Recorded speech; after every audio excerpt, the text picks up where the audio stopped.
आज आपको बताएंगे कि पूर्वक के बारे में। पूर्वक क्या होता है? जब हम डायरेक्ट से इनडायरेक्ट स्पीच बनाते हैं तो यदि रिपोर्टेड स्पीच में पूर्ववर्ब आता है या कोई कहावत आता है तो रिपोर्टेड स्पीच के टेंस में हम लोग कोई परिवर्तन नहीं करते हैं। भले ही रिपोर्टिंग वर्ब का टेंस हमारा पास्ट में क्यों ना हो। तो आप जो है एक्सेप्शन में आपको बताएंगे जो है ये पूर्ववर्ब क्या है। पूर्ववर्ब PROVERB इसको कहते हैं हिंदी में कहावत। कहावत ये भी आपका आता है अपवाद संबंधी नियम में जो है। तो अब ये कहावत क्या होता है? मान लीजिए सपोज दैट, मान लीजिए यदि पूर्ववर्ब हो PROVERB, पूर्ववर्ब या कहावत, तो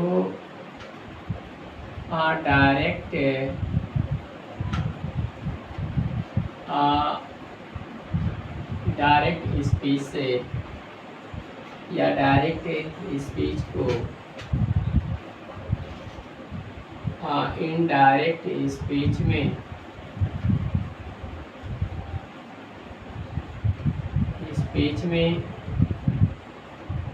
बनाते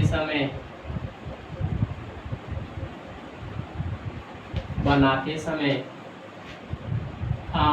रिपोर्टेड स्पीच के टेंस में रिपोर्टेड स्पीच के टेंस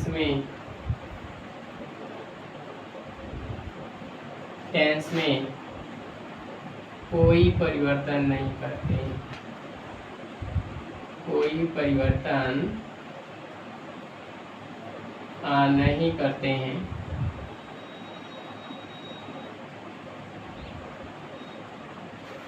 ये है आपका जो है एक्सेप्शन संबंधी नियम में जो है या अपवाद स्वरूप नियम में ही होता है।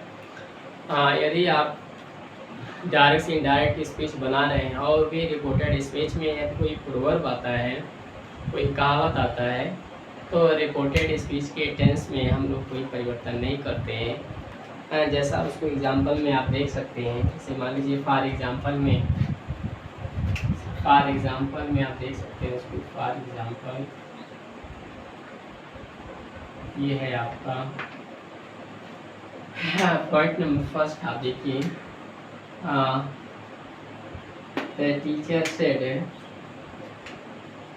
द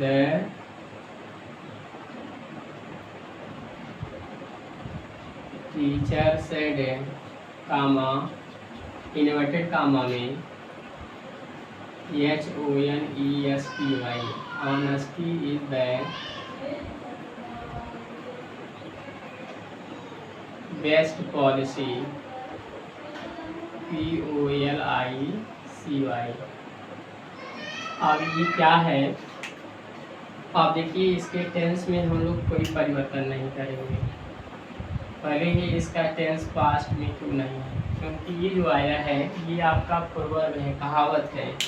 जब कहावत रहता है या पूर्ववर्ब रहता है तो इसके हम टेंस में कोई परिवर्तन नहीं करते हैं। तो इसको आप क्या करेंगे? The teacher said, connective word आप दैट लगाएंगे। Honesty is the best policy। Honesty is the best policy POLICY full stop. तो ये क्या हो गया? ये आपका डायरेक्ट से इनडायरेक्ट स्पीच में बन गया।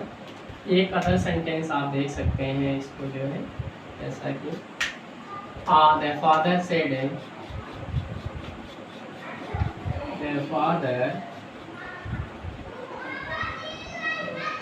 सेड इन्वर्टेड कामा में UNITY unity is strength।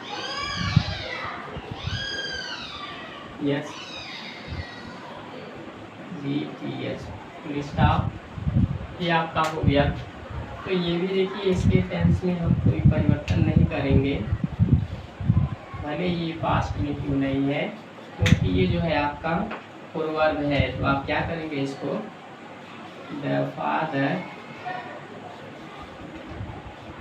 Said, conjunction क्या लगाएंगे, दैट, तो उसके बाद यूनिटी इज स्ट्रेंथ, स्ट्रेंथ,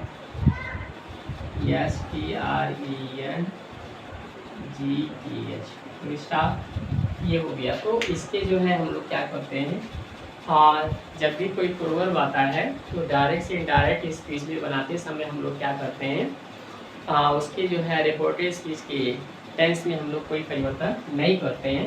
ये पूर्ववर्ग है, इसको हम लोग कहावत कहते हैं। यदि पूर्ववर्ग हो या कहावत हो तो डायरेक्ट स्पीच को इनडायरेक्ट स्पीच भी बनाते समय रिपोर्टेड स्पीच के टेंस में हम कोई परिवर्तन नहीं करते हैं। फॉर एग्जांपल में that teacher said honesty the best policy, honesty the best policy आपका पूर्ववर्ग है, इसमें आपके टेंस में कोई परिवर्तन नहीं होगा। That teacher said that honesty the best policy, ये आपका डायरेक्ट से इनडायरेक्ट स्पीच में बन गया। अदर सेंटेंस है the father said unity is strength, तो ये भी यूनिटी इज स्ट्रेंथ, ये भी आपका जो है पूर्ववर्ग में है। तो the father said that unity is the strength, यानी एकता में शक्ति है। तो इस तरीके से आपको बताया गया कि जो अपवाद संबंधी नियम होते हैं जो है, या अपवाद जो होते हैं या एक्सेप्शन होते हैं, तो उसमें बताया गया कि अगर ये सब आते हैं, पूर्ववर्ग आते हैं, कहावत आता है, तो रिपोर्टेड स्पीच के टेंस में हम लोग किसी प्रकार का कोई परिवर्तन नहीं करते हैं, भले ही रिपोर्टिंग वर्ग का टेंस आपका पास्ट में क्यों ना हो। तो अभी आपको बताया जा चुका जो है अपवाद संबंधी नियम के बारे में। तो ये सब कंडीशंस हैं कि रिपोर्टिंग वर्ग का टेंस जो है पास्ट में होते हुए भी रिपोर्टेड स्पीच के टेंस में हम कोई परिवर्तन नहीं करते हैं। हाँ, एक और बात, यदि आप वीडियो को पहली बार देख रहे हैं तो प्लीज़ उसको सब्सक्राइब कर लें, और अगर वीडियो अच्छा लगता है तो उसको लाइक और शेयर कमेंट जरूर करें।